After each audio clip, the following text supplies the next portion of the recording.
আবারও উত্তাল কিন্তু এই ফরিদপুরের ভাঙ্গার রাজপথ। ফরিদপুর 4 আসন থেকে এই ভাঙ্গা উপজেলার যে 2টি ইউনিয়ন আলগি এবং হামিদদি, এই 2টি ইউনিয়ন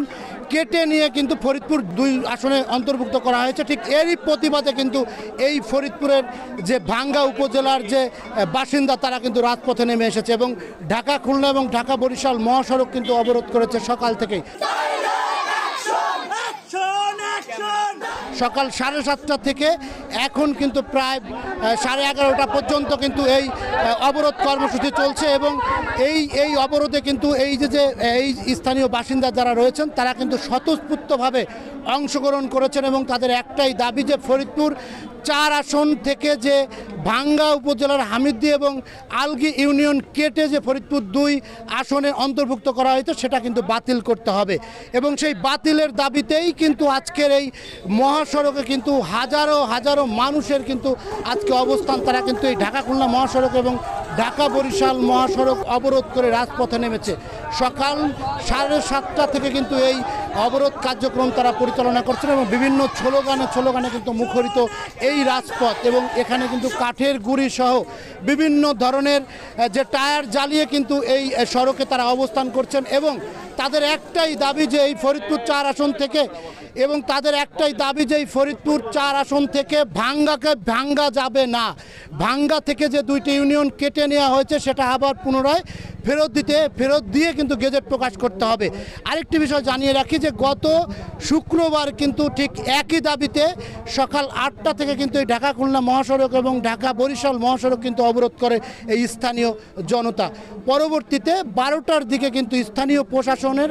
আশ্বাসে তারা কিন্তু অবরোধ তুলে নেয়। তবে অবরোধ তুলে নেওয়ার সময় কিন্তু ওই সময় বলা হয়েছিল যে 3 কার্য দিবসের মধ্যে এই গেজেট যদি পুনরায় এই 2 ইউনিয়ন ফরিদপুর 4 আসনে অন্তর্ভুক্ত করে গেজেট প্রকাশ করা হবে, এমনটা আশ্বাস দেওয়ার ফলেই কিন্তু তারা অবরোধ তুলে নেয়। কিন্তু 3 কার্য দিবস পার হওয়ার পরেও কিন্তু যখন এই গেজেটে কিন্তু এই 2টি ইউনিয়ন অন্তর্ভুক্ত হয়নি এবং না হওয়ার ফলেই কিন্তু আজকে এই সকাল 7:30 থেকে কিন্তু এই হাজারো মানুষ তারা কিন্তু এই রাজপথে নেমে এসেছে এবং এই আন্দোলনে তারা রয়েছেন। তারা কিন্তু তাদের মধ্যে কিন্তু প্রচণ্ড গরমের কারণে তাদের এই দাবি আদায়ের জন্য কিন্তু অনেকে অসুস্থ হয়ে পড়ছেন, তারপরেও কিন্তু তারা এই রাজপথ ছাড়েনি। তাদের দাবি যে এই 2টি ইউনিয়ন ফরিদপুর 4 আসনে অন্তর্ভুক্ত করা না পর্যন্ত তারা কিন্তু এই আন্দোলন চালিয়ে যাবে এবং এই গেজেট প্রকাশ নতুন করে এই গেজেটে এই 2 ইউনিয়ন আবার অন্তর্ভুক্ত করার পরেই কিন্তু তারা এই মাঠ থেকে উঠবে এবং তারা কিন্তু অনির্দিষ্টকালের এই ধর্মঘট এবং অনির্দিষ্টকালের এই অবরোধ কর্মসূচি কিন্তু তারা পালন করছে। এর মধ্যে অনেকেই কিন্তু অসুস্থ হয়ে পড়ছেন এবং অসুস্থ হয়ে পড়লেও কিন্তু তারা এই মহাসড়ক কিন্তু তারা ছাড়ছেন না এবং বিভিন্ন স্লোগানে কিন্তু মুখরিত এবং উচ্ছ্বসিত এই মানুষগুলো কিন্তু তারা চায় যে তাদের এই যে ভাঙ্গা ভেঙে ফেলার যে পরিকল্পনা করা হয়েছে সেটা যেন না করা হয়। এদিকে কিন্তু আসলে এই ঢাকা খুলনা এবং ঢাকা বরিশাল মহাসড়ক অবরোধ করার ফলে কিন্তু কয়েক হাজার গাড়ির যানবাহন কিন্তু আটকা পড়েছে এবং এই যানবাহনের যাত্রীরা তারা কিন্তু তাদেরও কিন্তু ভোগান্তি পোহাতে হচ্ছে। কিন্তু আসলে এই যে যারা কিন্তু অবরোধ করছে তারা কিন্তু